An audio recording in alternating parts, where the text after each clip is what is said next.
Okay, if you're learning German, you have definitely run into the dative case.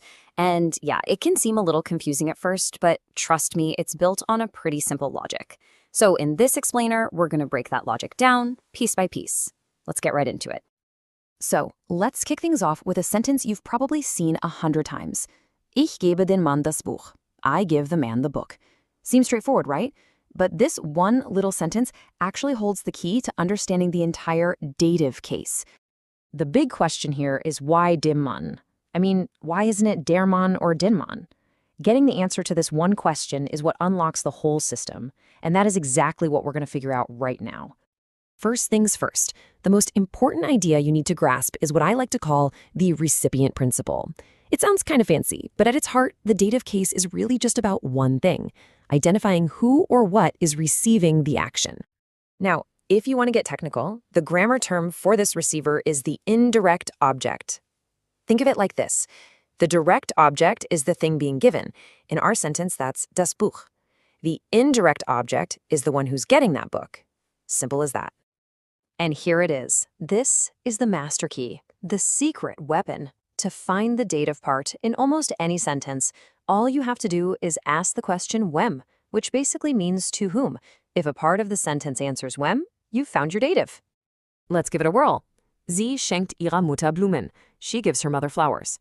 Okay, now let's ask our key question. Wem schenkt sie Blumen? To whom is she giving flowers?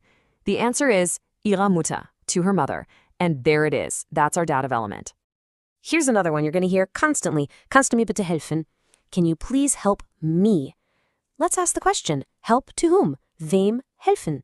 The answer is mir, to me. See how that works? It's always about who's on the receiving end. Okay, so we've got the why of the dative case. We know what it does. Now, let's dive into the how it actually changes the words you see, specifically articles and pronouns. So take a look at this chart. There's a really clear pattern here. For masculine and neuter nouns, the article switches to dem. For feminine, it becomes der. But now, look at the plural. This is a big one. It becomes den. But you also have to add an extra n to the noun itself, like den Kindern. That little n is a classic giveaway that you're looking at a dative plural. Pronouns change too, of course, and these are so common. Ich becomes mir, du becomes dir, becomes ihm, and sie becomes ihr. Honestly, you're going to use mir and dir in conversations all the time, so getting comfortable with this chart is a massive leap forward. All right, you've got the main idea and you've seen the forms. Now for the shortcuts. Think of certain verbs and prepositions as having a permanent VIP pass to the dative club. If you see them, they always trigger the dative case. No exceptions. Let's start with the verbs. Words like helfen, to help, danken, to thank, and gehören, to belong to. These guys are always followed by the dative. Seriously, memorizing this little list will save you so much time and guesswork down the road. And here's a perfect example of that rule in action. Ich helfe. The second you say that verb, you know whatever comes next has to be dative. You don't help du, you help dir. Ich helfe dir. It's automatic. And it's the exact same logic here. Das Auto gehört, ding, ding, ding. That verb gehören is on our special list, so we know it has to be dative. Das Auto gehört meinem Bruder. The car belongs to my brother. This same automatic rule applies to a set of prepositions too. If you spot aus, bei, mit, nach, seit, von, or zu, you can bet your bottom dollar that the noun right after it is going to be in the dative case. It's a fixed rule. You can always count on it. Here's an everyday sentence that shows this perfectly. Ich fahre mit. You can just stop right there. You see the preposition mit, which is on our guaranteed dative list. So you know der Bus has to change to its dative form, dem Bus. Ich fahre mit dem Bus. Easy. Okay, now for the part that really tends to trip people up. The dreaded two-way prepositions. But don't worry, there's a really simple trick to get them right every time, and it's all about location versus direction. This right here is the golden rule. It all comes down to the question you're answering.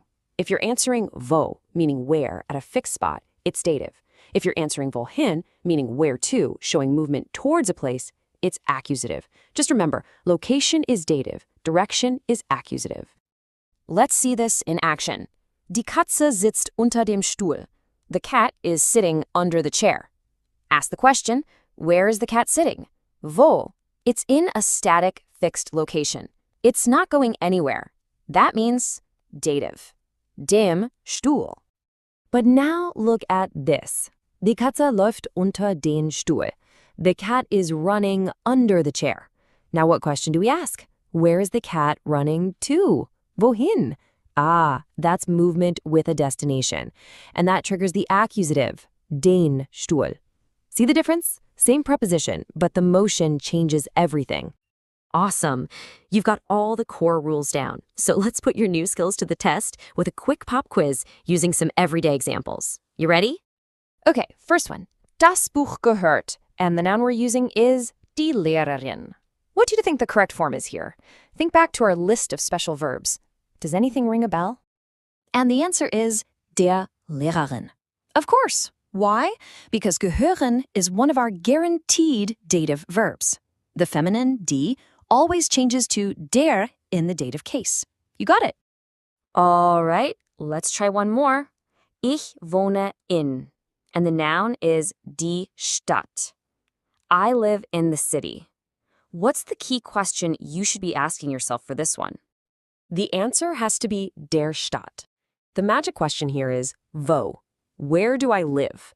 This is all about a fixed location, not a direction I'm moving toward. So we use the dative and die Stadt becomes der Stadt. Makes sense, right? So let's wrap it all up. Here's your ultimate dative cheat sheet. If you're ever stuck, just run through this checklist. Does it answer wem or wo? Is it about a recipient or a fixed position? Are you using one of those special verbs or prepositions? And don't forget that little extra N on plural nouns. This is everything you need. So I'll finish up with a question that, hey, uses the dative itself. Wie geht es dir jetzt mit dem Dativ? How are you doing now with the dative?